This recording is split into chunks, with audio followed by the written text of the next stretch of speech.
Boa noite, amigos do Em Guarda. De novo aqui no Cantinho Marcial na TV Osasco. Eu peço que vocês prestem atenção em minhas mãos que eu vou mostrar. Olha isso aqui. Não tenho nada nas mãos. Em termos... É bem isso. Porque eu estou mostrando as mãos, elas estão vazias. E exatamente por isso é o nosso assunto de hoje.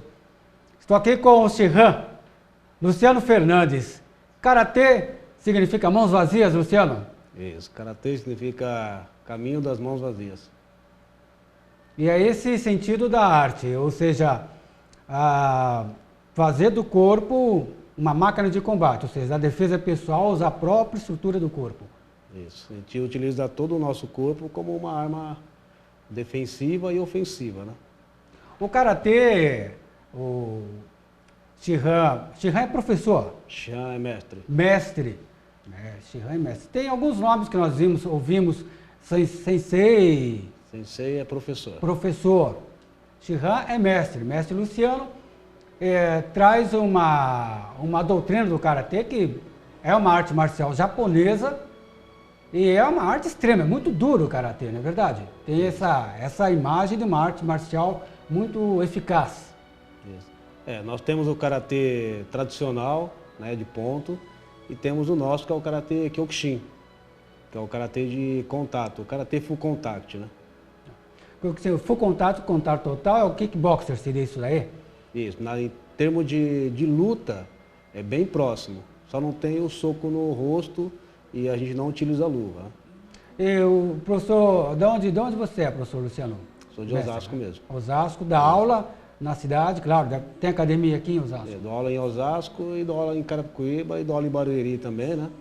E também dou aula particular também, defesa pessoal. Como que está hoje a procura do Karatê nesse mundo moderno de lutas, que nós ouvimos muito falar com o surgimento, né, desde das lutas mistas, ouve-se muito falar da modernização, que hoje só se popularizam praticamente 3 ou 4 vertentes de lutas. Uhum. Como que as artes marciais tradicionais, como o Karatê, estão aí sobrevivendo nesse espaço onde se fala muito em lutas mistas, né?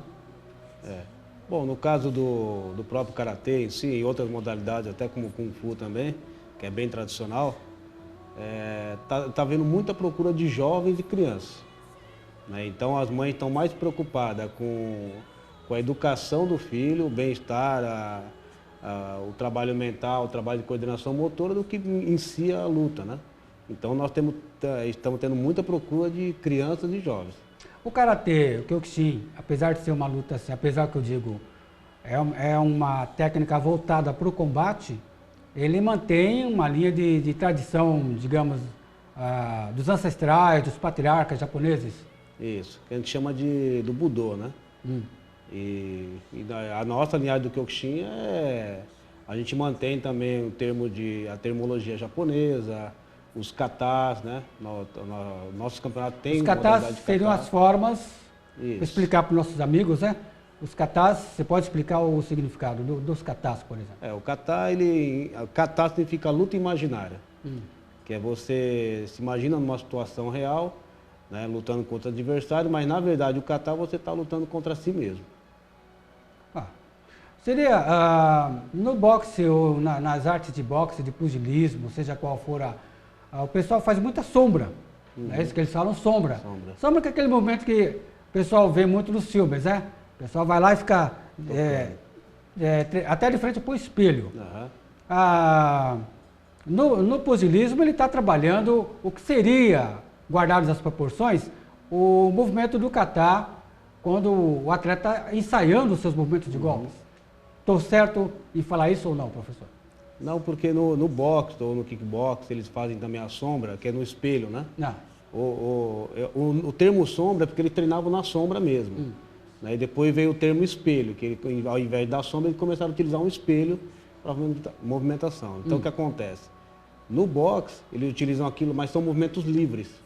Então ele se movimenta livremente da forma que ele quer, fazendo um jab direto, um pêndulo, uma esquiva, né? E já o kata não. O kata ele tem a forma básica.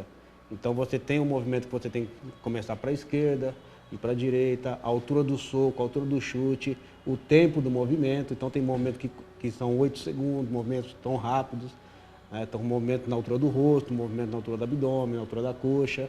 Então eles são movimentos pré-determinados.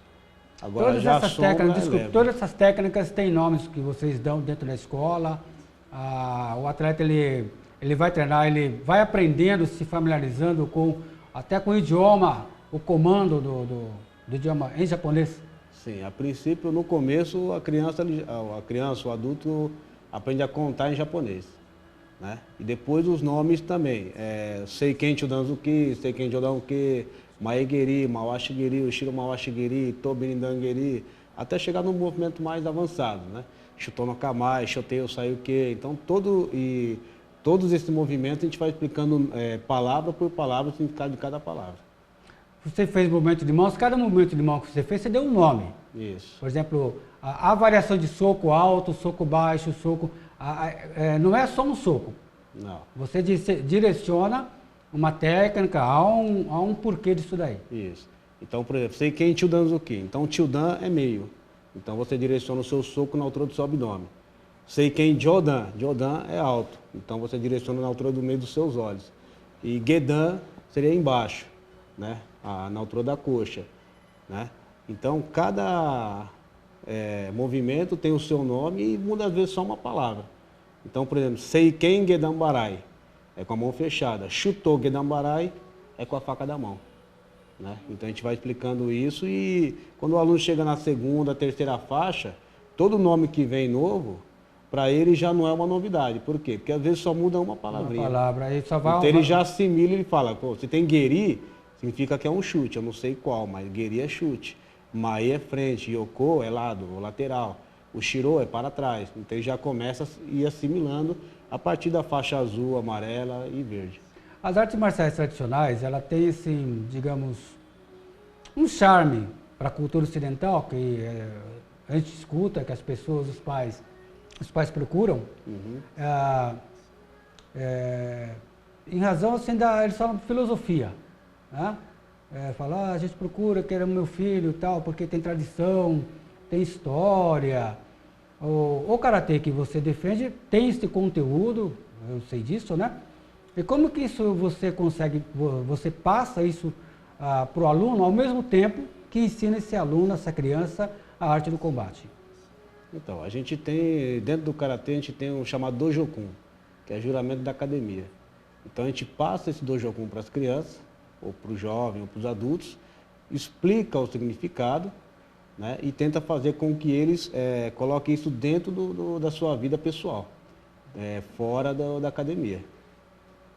E você tem como acompanhar essa evolução de pegar, por exemplo, uma criança superativa ou um atleta meio jovenzinho, um tanto que rebelde, e com o tempo você vê esse atleta, esse aluno começar a ser atleta? Uhum. Houve essa evolução, essa transformação no perfil dele, no comportamento, você já localizou essa evolução na sua escola? Não, até hoje eu localizo. Ainda mais hoje com a internet ficou até mais fácil, porque eu tenho amizade com todos os pais. Então todos os pais a gente tem um contato, via WhatsApp ou pessoalmente, então a gente sempre está em sintonia. Então eu sempre pergunto, por exemplo, o aluno X está bem na escola? Está dando problema. Então aí você conversa com o aluno. Eu tenho alunos que gostam, que preferiram, por exemplo, ficar no karatê do que ganhar às vezes um presente que ele está pedindo para o pai dele. Porque o pai dele às vezes falou, ou você vai fazer isso ou você faz o karatê. E alunos que escolhem fazer o karatê. Como na minha academia, por exemplo, tem alunos que o pai falou, ou você faz karatê ou você faz natação, né? E o aluno preferiu ficar no karatê, né? Então eu tenho hoje isso dentro da minha academia, né? E outros alunos que estão sempre voltando e contando as suas histórias do que o karatê ajudou ele de quando ele começou a treinar para frente. Entendeu? Então eu sempre estou em sintonia com todos os meus alunos e ex-alunos. No seu caso, como foi a sua entrada para o karatê? Você falou da questão da transformação, digamos, mental, né? Uhum. Qual a sua história de encontro, né, com a arte marcial? Então, a minha foi um pouco complicada. A minha foi porque eu apanhei na escola, na verdade, né? E nessa mesma época tinha um seriado que passava, chamava O Pequeno Mestre, né? Que era um japonês, um chinês que ajudava um policial e batia nos adultos, e eu achava aquilo interessante, né? Pô, como é que um garoto bate num adulto, né? Quando a gente é criança, a gente imagina que uma criança não pode bater no adulto, né? Aí depois assistindo alguns filmes, Karate Kid, Bruce Lee e tudo, aí foi onde eu decidi procurar uma academia. Aí eu achei primeiramente o Kung Fu, mas na época não pude pagar a academia, que era inclusive aqui em Osasco, e acabei indo para o Butantã e comecei a treinar em 86 o Karate Kyokushin. Sempre foi o Kyokushin? Kyokushin. Kyokushin significa o quê, mestre? Oi? Kyokushin, literalmente, traduzindo para o nosso português, qual o significado? Seria luta real. Ah, Luta real. um contato real, então. Isso. Ah, você disse que não vale soco no rosto. Eu já vi alguns campeonatos, mas assim, tronco, chutes, chute é liberado. Como que se pronuncia chute alto? Gay? Tem o Maegeri, Mawashi-geri. O Mawashi-geri é o mais usado, né?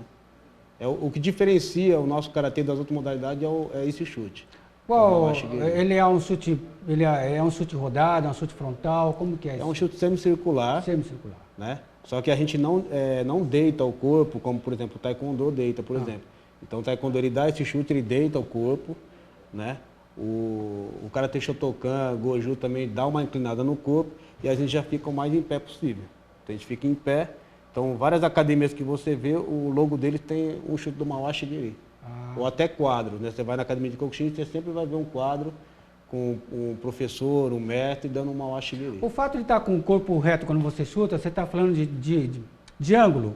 Você talvez trabalha mais do que a velocidade, você acredita nisso? Mais velocidade para buscar o adversário, faz o chute e mantém a mesma guarda, a mesma postura para dar sequência no ataque? É essa a ideia do...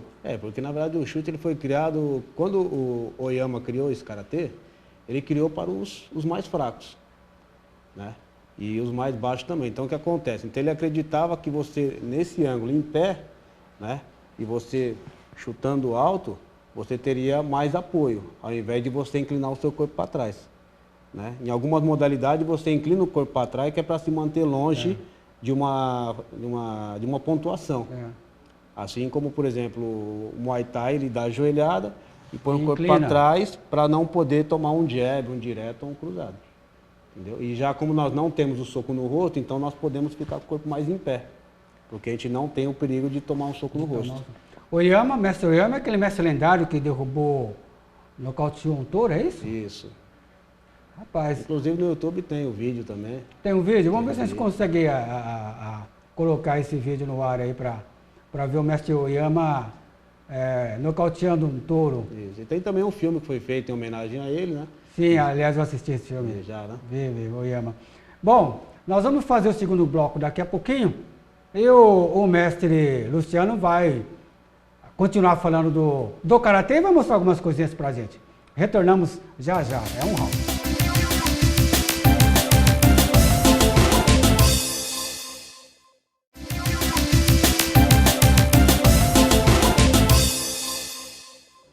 Muito bem, pessoal do Em Guarda, aqui no segundo round, na TV Osasco, e eu estou aqui com o professor, falei o mestre Luciano.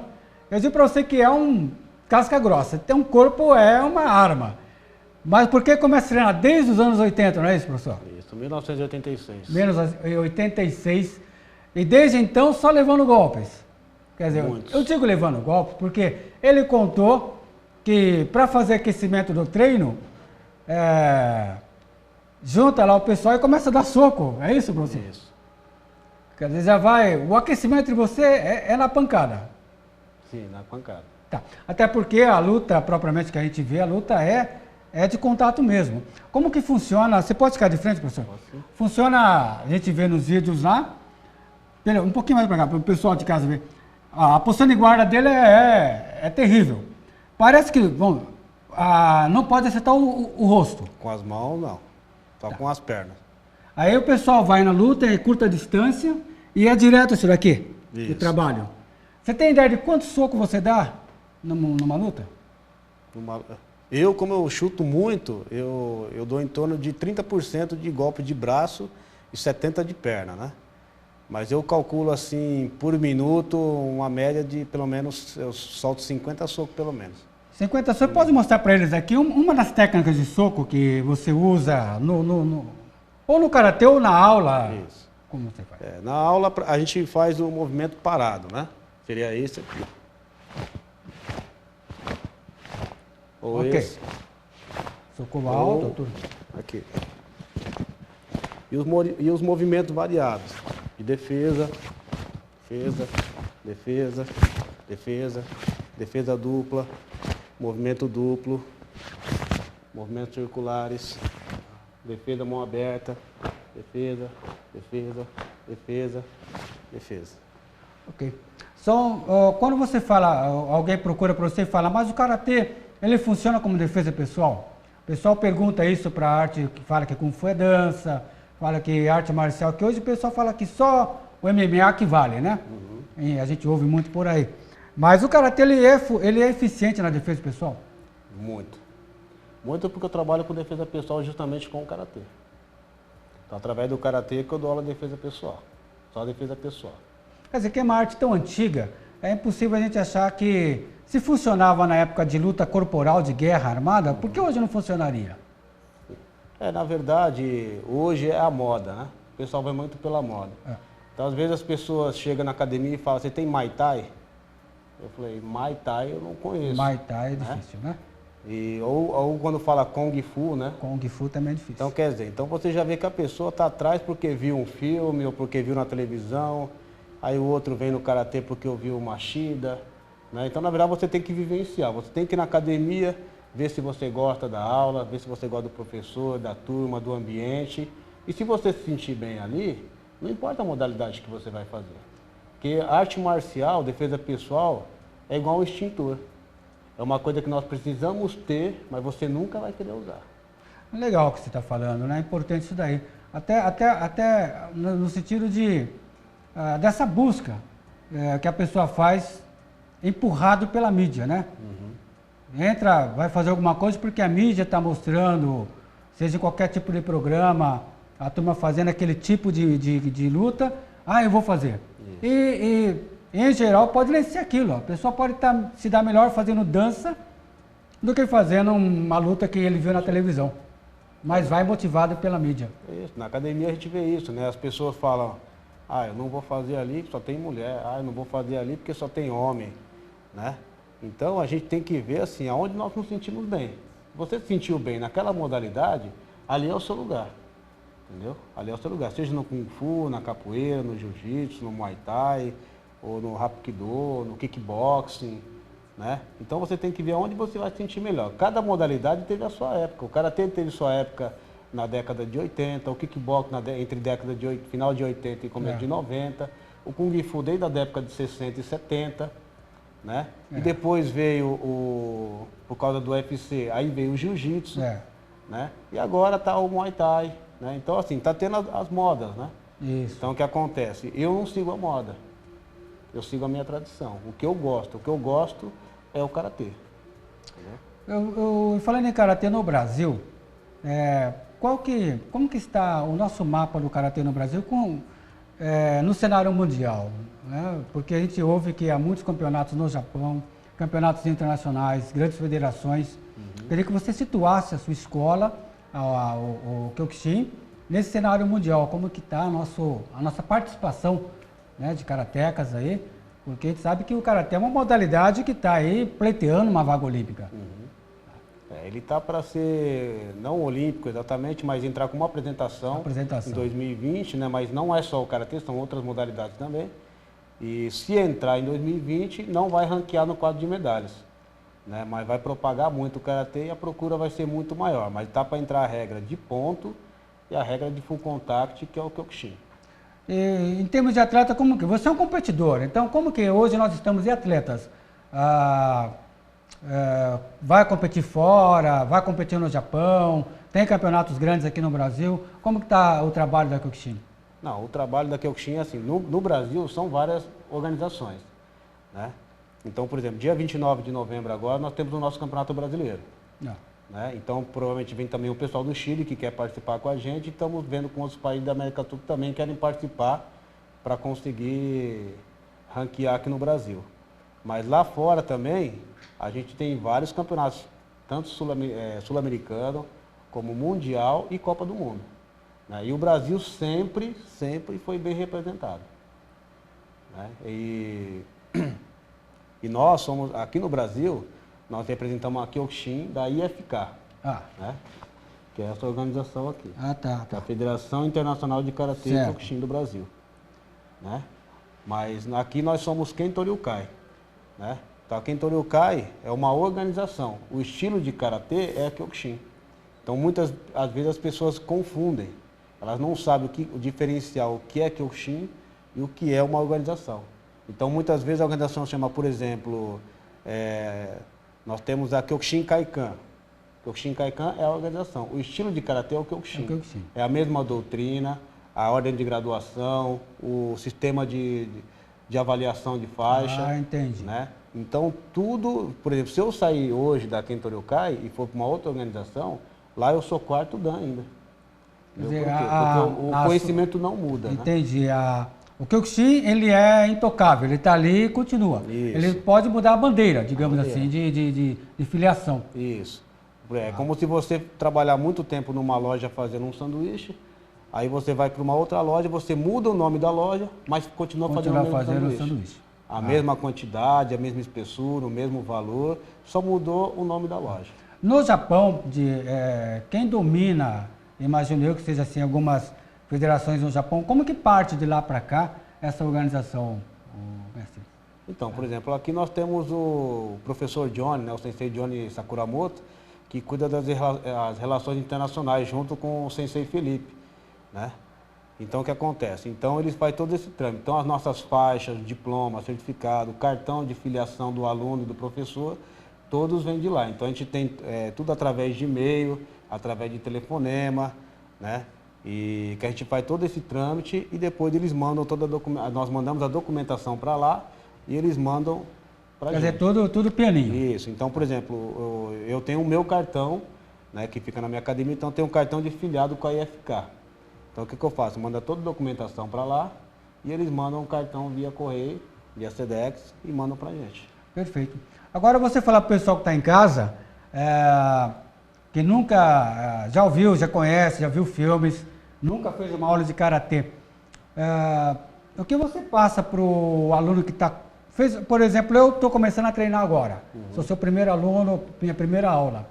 Que ensinamento você passa para um cidadão acima de 50 anos, para uma criança de 6 a 7 anos?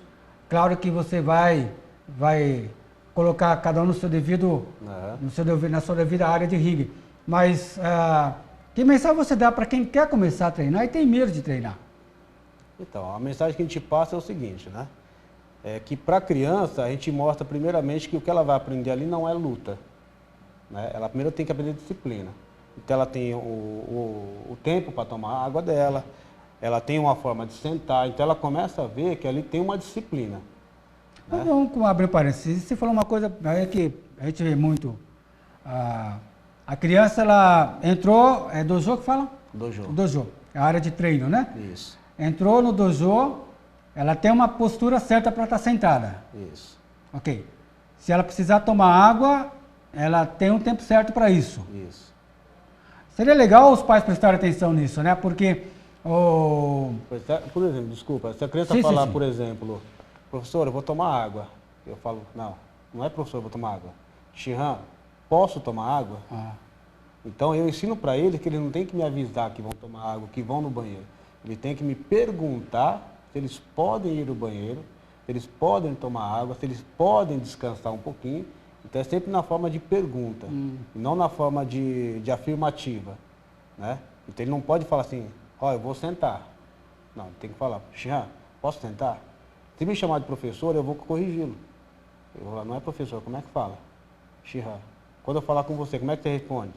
Osso. Então, quando você vem falar comigo, você fala, Shihan, posso tomar água?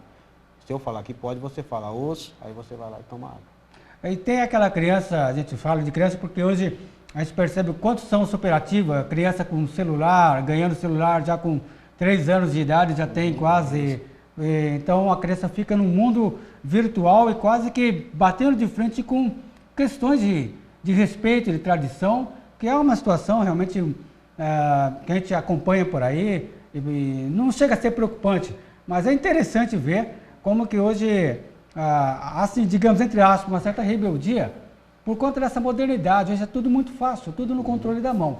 E de repente a criança entra numa arte marcial de tradição muito antiga, como o karatê. Vai pedir licença para tomar água, licença para estar sentada, né? E você confronta essa modernidade, esse costume moderno da criança rebelde, transformar nessa linguagem, né, tradicional da postura, do karatê. Mas eu utilizo a modernidade, porque eu mando vídeos para eles de luta de criança, eu mando algumas coisas do karatê para eles fazerem em casa.